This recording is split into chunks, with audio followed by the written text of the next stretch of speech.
Welcome back to Freight Waves Now. Donny, going to start here by looking at volumes, both by van and reefer.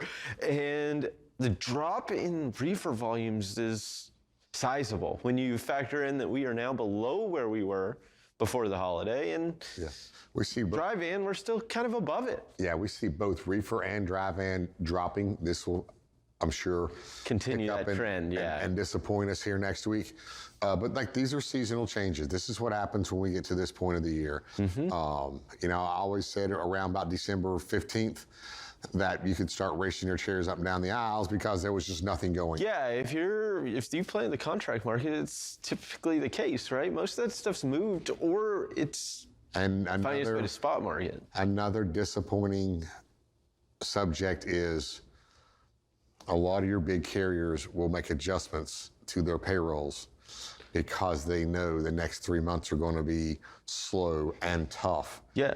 And so a lot of times around this fourth quarter, you'll see more people getting laid off right before Christmas. Yeah. Or right after Christmas. Whatever breaks your heart the most, it's sad. It's the time, where you see other industries do it.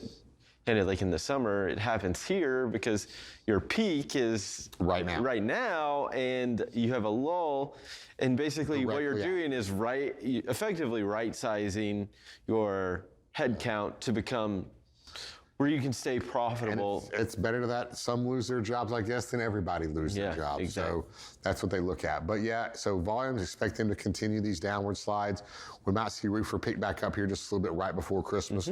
Again, we're going to have the turkeys going out, the chickens going out, the hams going out, and other, obviously, food items that people will be buying in a week and a half before Christmas. So I see that start to pick back up.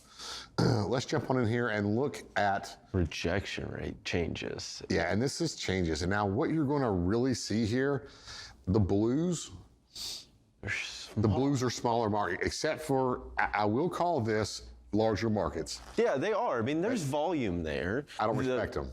Well, and that's because of rates, and that's because that's over my lifetime since I grew up in the spot market, that's been a very, very tough market for me. Yeah, so I mean, we can talk about it, but I mean, those that are successful know that.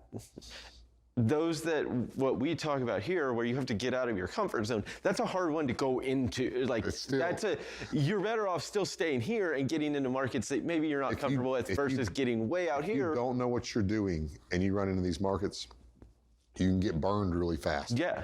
And that's the problem. Shippers, brokers, they'll all take advantage of you. Because they'll know. And you will lose. So you better have an enormously large rate going in and expect to take a lot of losses coming out. You look at the other blues going across the country, again, they're smaller markets. Yeah, one stands out right there, Memphis. I mean, that's not a bad Memphis is the only larger market in this area that's with a little bit of blue. Atlanta, red. Chicago, or Joliet there is just neutral. Everything else, red. Harrisburg, red. New Jersey, red. Dallas, red. Dallas, Fort Worth, red. Indianapolis back on the decline. After we talked about it kind of picking up, now it's back declining again. But at least we're getting markets to start to move. We need that to happen. Yeah. Let's go to the next chart. I like this new chart, or not new. I've been looking at it for years. Just never brought it on here. But if you want to see where the rejection rates are really high, put OTR over OTR, and they will stick out. Of course, you see them in the P&W and Idaho there, across the North Dakota, South Dakota.